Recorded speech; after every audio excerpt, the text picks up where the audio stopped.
বিএনপির কেন্দ্রীয় সাংগঠনিক সম্পাদক ও সাবেক ভূমি উপমন্ত্রী রুহুল কুদ্দুস তালুকদার দুলু এবং তার স্ত্রী সাবিনা ইয়াসমিন কর ফাঁকি ও দুর্নীতির মামলায় খালাস পেয়েছেন। রোববার ঢাকার বিশেষ জজ আদালত 1-এর বিচারক মোহাম্মদ আবুল কাশেমের আদালতে এই আদেশ দেন।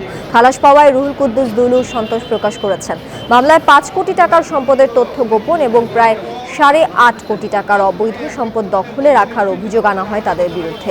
2007 সালে মামলাটি করে দুদক।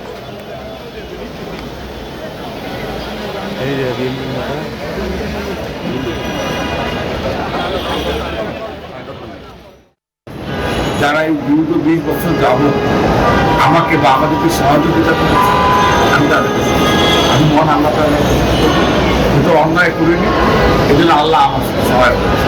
তারপরে মানুষের দেশের মানুষের দোয়া আল্লাহ। বান্ডেল থাকলে প্রতি সেনমানিতে টাকা বাঁচবে। বিকাশ সেনমানি বান্ডেল কিনে জিতুন প্রতি লেনদেনে।